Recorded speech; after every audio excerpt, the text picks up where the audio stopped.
Hello friends, नमस्कार। आप सब अच्छे होंगे। और बहुत समय बाद मैं आपके सामने आया हूँ। डेली 10-12 फ़ोन मेरे पास आते हैं।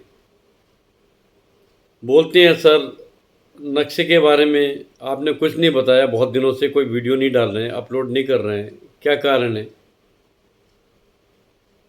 देखिए, वीडियो में लगातार डाल रहा था, लेकिन बीच में कुछ ऐसा ब्रेक हो गया, कुछ हेल्थ इशू था मेरे साथ। बहुत चेंज भी आ गया होगा, आप देख रहे होंगे अभी। अगर आप पहली वीडियो देखेंगे, अभी देखेंगे, तो हेल्थ में भी ज़रा चेंज आ गया है। तो लगातार मैं वीडियो नहीं बना पा रहा था। और मेरे पास एक मोबाइल है सैमसंग का, मैं उसी से ही वीडियो बनाता हूँ। कोई मेरे पास स्टूडियो नहीं है, कुछ नहीं है। बड़े बड़े यूट्यूबर्स हैं, उनके पास तो स्टूडियो हैं बड़े बड़े, और अच्छी अच्छी वीडियो बनाते हैं। मेरे पास कोई साधन नहीं है, बस एक सिंपल सा फ़ोन से मैं वीडियो बना रहा हूँ। क्योंकि मेरा मतलब ये है कि जो मैं आपको बताना चाह रहा हूँ वो आपके पास पहुँच जाए, आप समझ जाएं मैं कहना क्या चाह रहा हूँ। और बहुत सिंपल तरीके से मैं आपसे बात करना चाहता हूँ। कई लोग ऐसे बोलेंगे आप बहुत स्लो बोलते हैं, कई लोग ऐसा बोलेंगे कि बहुत तेज़ बोलते हैं। भाई, आपको बात समझ में आनी चाहिए, चाहे मैं स्लो बोलूँ या तेज़ बोलूँ। तो ये मैंने बैकग्राउंड इसलिए बताई अपनी, ये सारी बातें इसलिए बता रहा हूँ।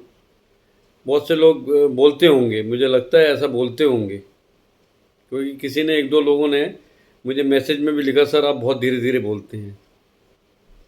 धीरे बोलने का मतलब है कि आपके समझ में आ जाए। और कोई मुझे है ना, कोई एक्सप्रेस ट्रेन नहीं चलानी है। मैं आपको जो बताने जा रहा हूँ वो आपके समझ में आना चाहिए, सिंपल तरीके से, बिल्कुल जैसे हम लोग आपस में बात करते हैं, हमें वैसी बात करनी है आपसे। हम घर में बैठे हुए हैं अपने, सब हमारे परिवार के मेंबर हैं, उनसे बात कर रहे हैं। तो आज मेरे पास एक आर्मी पर्सन है, उनका फ़ोन आया था। वो बॉर्डर में है, कहाँ पर है मैं इसके बारे में नहीं बता पाऊँगा। उनका घर प्रयागराज वगैरह में है, कहीं बाहर रहते हैं वो। तो उन्होंने कोई ज़मीन ली, वहाँ पर मकान बना लिया, और उसके बाद उनको परेशानी शुरू हो गई। परेशानी कई तरीके की हो गई। विकास प्राधिकरण वाले आए, नोटिस चस्पा कर गए। अब वो कह रहे हैं हम कैसे बनाएंगे, इतना महंगा प्लॉट लिया है, मकान ही नहीं बना पाएंगे। तो दोस्तों, एक बार और मैं आपको बताना चाहूँगा, आपके बीच में आज मैं आया हूँ। मैं Gopal Sharma, dot motivational channel से सबका हार्दिक अभिनंदन करता हूँ। और मैं आपको कुछ इम्पोर्टेंट पॉइंट्स बताने जा रहा हूँ जो आपके नॉलेज में होने चाहिए। चलिए स्टार्ट करते हैं, और ध्यान से सुनिएगा, और वीडियो पूरी देखिएगा, और सब्सक्राइब कीजिएगा, और लाइक कीजिएगा, शेयर कीजिएगा।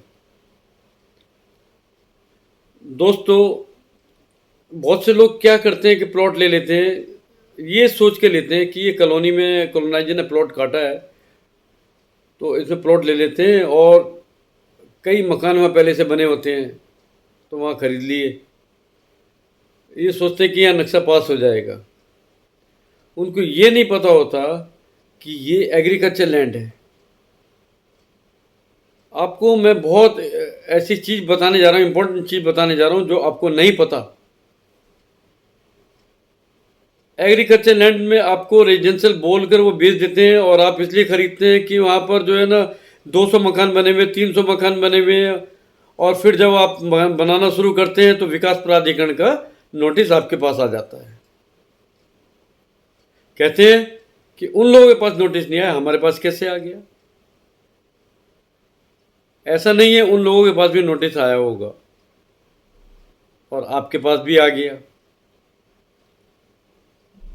तो नोटिस आता है, शो का नोटिस। कारण बताओ नोटिस, भाई आपने नक्शा क्यों नहीं पास कराया, नक्शा पास करा के निर्माण क्यों नहीं किया? अब आप परेशान हो जाते हैं कि नोटिस चस्पा कर दिया, हमको तो पता ही नहीं, क्या करें हम? हमारा नक्शा कैसे पास होगा, निर्माण हमारा रेगुलर कैसे होगा, इस परेशानी में फंस जाते हैं लोग। दोस्तों, अगर आपके पास ऐसा नोटिस आ जाता है, घबराने की ज़रूरत नहीं है, पेशेंस बना के रखिए और दूसरे को देखकर निर्माण मत कीजिए कि दूसरे ने गलत किया कि आप भी गलत करेंगे। कोशिश कीजिए आप नक्शा पास करा के ही निर्माण करें। ये मैं हर वीडियो में बोलता हूँ, उसमें आपका क्या नुकसान है। और मैंने ये भी बोला कि ज़मीन अगर आप खरीद रहे हैं तो विकास प्राधिकरण से पता कर लें उसका लैंड यूज क्या है। दोस्तों, कृषि भूमि पर मत खरीदें ज़मीन। एग्रीकल्चर ज़मीन पे आप कोई चीज़ ना बनाए, ना मकान बनाए, ना दुकान बनाए। अब आप फंस गए हैं, आपके पास नोटिस आ गया है, तो उसका उपाय मैं बता रहा हूँ। मैं नहीं कह सकता लैंड यूज आप जिस एरिया में होगा, बहुत सारी जगह है, मैं केवल एक की एग्जाम्पल दिया है। ऐसा बहुत जगह ऐसा हो सकता है कि वहाँ पर लैंड यूज और कुछ भी हो सकता है और आपको पता नहीं है, अनऑथराइज कॉलोनी होगी।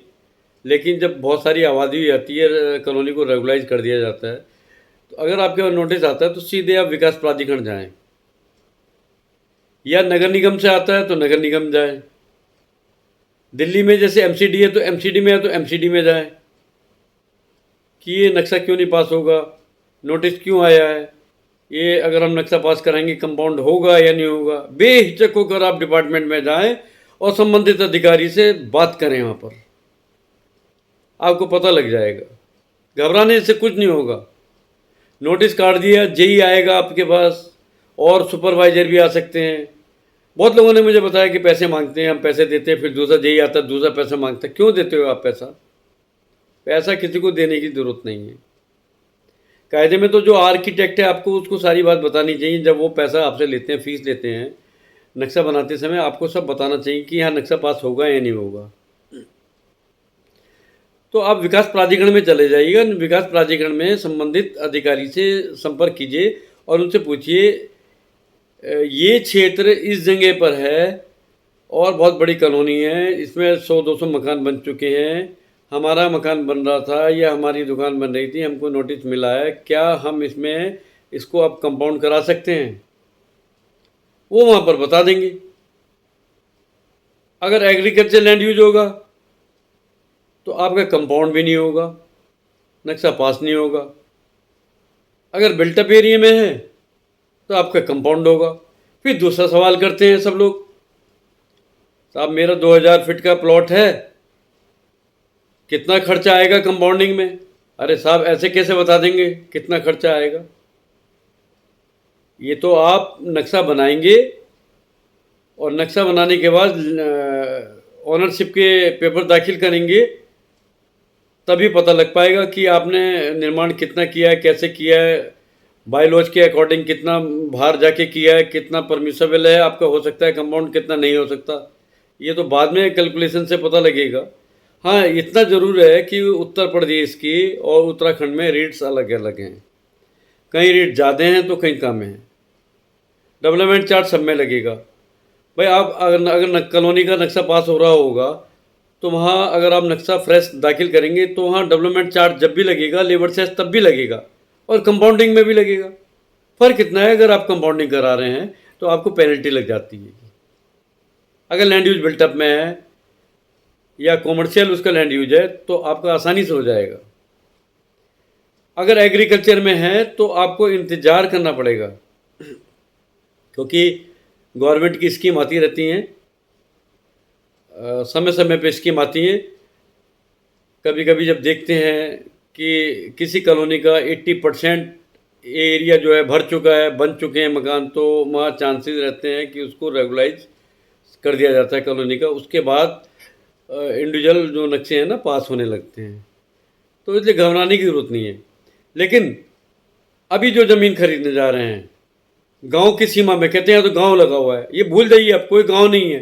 जिला विकास प्राधिकरण हो गए, गांव भी विकास प्राधिकरण के क्षेत्राधिकार के अंदर आ गए हैं। अभी बहुत डेवलपमेंट हो रहा है, तो पता करें। अब उदरण खतौनी से देखें और 143 कुछ नहीं होता कि 143 धारा 143 यूपीजेड का करा लिया तो साहब ये डिक्लेयर जो आवासीय में हो गया है। जितना भी निर्माण के संबंध में है लैंड यूज वो मास्टर प्लान पे डिपेंड करता है। जब मास्टर प्लान होता है जिस सिटी का, उसी के अकॉर्डिंग जो लैंड यूज होता है उसी के अकॉर्डिंग आप नक्शा पास करा सकते हैं। 143 से कोई फर्क नहीं पड़ने वाला आपको। 143 कर दिया मास्टर प्लान में लैंड यूज, एग्रीकल्चर बना हुआ है तो कैसे हो जाएगा आपका? मास्टर प्लान भी तो होना चाहिए ना आपका लैंड यूज में कि ये रेजिडेंशियल है या कॉमर्शियल है। जब एग्रीकल्चर है, ग्रीन बेल्ट है, तो कैसे नक्शा पास करा लेंगे? या कम्युनिटी फैसिलिटीज़ में आप रेजिडेंशियल कैसे बना लेंगे? ये सब आपको देखना आएगा वहाँ जाकर। अभी अभी मैं एक बात बताने जा रहा हूँ, बहुत नोट कर लीजिए आप। ऑनरेबल हाई कोर्ट उत्तराखंड ने भी एक डायरेक्शन दी है, एक जनहित याचिका में बैन कर दिया है। उत्तराखंड वालों विशेष रूप से नोट कर लीजिए आप, यदि आप कृषि भूमि पर खरीद कर मकान बनाने की, ग्रुप हाउसिंग बनाने की या कॉमर्शियल कॉम्प्लेक्स बनाने की योजना बना रहे हैं तो उसको भूल जाइए आप। अगर आप ऐसा बनाएंगे तो आपके ऊपर कंटेम्प्ट हो जाएगी और आपको अथॉरिटी मौके पर निर्माण नहीं बनाने देगी, क्योंकि ऑनरेबल हाई कोर्ट ने उस पर बैन कर दिया है।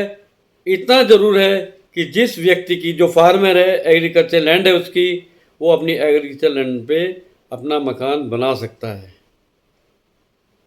और कोई अलाउ, किसी के लिए अलाउ नहीं है, कोई नहीं बना सकता है। सावधान हो जाइए। इसके अलावा कई बार मैंने बोला, जमीन खरीदने से पहले, नक्शा पास कराने से पहले संबंधित विकास प्राधिकरण में जाएं, वहाँ पर इसका लैंड यूज पता करें। आप पता करें नक्शे में कितना खर्च आएगा, नक्शा पास कराने में कितना डेवलपमेंट चार्ज आएगा, कितना लेबर सेस लगेगा, सब आप पूछ सकते हैं। लेकिन आप जाना नहीं चाहते हैं। तो दोस्तों, आप निर्माण करेंगे रेजिडेंशियल लैंड यूज में, आप निर्माण करेंगे कॉमर्शियल लैंड यूज में, कॉमर्शियल के लिए आप हॉस्पिटल का निर्माण करेंगे जहाँ पर हॉस्पिटल की फैसिलिटीज होंगी, लैंड यूज हॉस्पिटल का होगा, नर्सिंग होम का होगा। आप एंटरटेनमेंट का भी वहीं पर बनाएंगे जहाँ पर इसका फिक्स होगा। तो अपनी मर्जी से कुछ मत कीजिएगा। और कोई आपके पास दबाव बना रहा है कि हमको पैसा दे दो, हम इसको नियमित करा देंगे या रेगुलर करा देंगे, ऐसा मत कीजिएगा। ऐसे में आप मुसीबत में फंस जाएंगे, कोई रेगुलर नहीं हो पाएगा आपका निर्माण। और विकास प्राधिकरण को भी चाहिए, जितने भी हिंदुस्तान के अंदर संबंधित विभाग हैं, कि फाउंडेशन लेवल पर ही नोटिस देना चाहिए। जब प्लॉट ओनर, भूखंड का स्वामी एक मंजिल का मकान बना देता है तब उसके बाद नोटिस पहुंचता है, ये गलत है।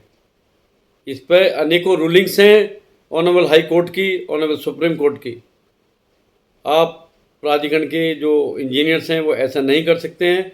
अगर आप फाउंडेशन लेवल पर नोटिस देते हैं, उसको रोकते हैं, तो जो अनऑथराइज कर रहा है उसका भी नुकसान नहीं होगा, वो वहाँ निर्माण रोक देगा। दोस्तों, अगर आप निर्माण नहीं रोक रहे हैं तो सील के लिए तैयार हो जाइएगा। सील होने से कोई आपको रोक नहीं सकता है। आपको कोर्ट में भी कोई बेनिफिट नहीं मिलेगा, क्योंकि कोर्ट भी इतने सख्त हैं इस समय। अगर आप नियम विरुद्ध कार्य करेंगे तो आपको कोई रिलीफ नहीं मिलेगा। आपको अगर कोई चीज़ पूछनी है तो उस बारे में जाके विकास प्राधिकरण में, ज़मीन भी लेनी है तो विकास प्राधिकरण जाएं, नक्शा पास कराना तो विकास प्राधिकरण जाएं।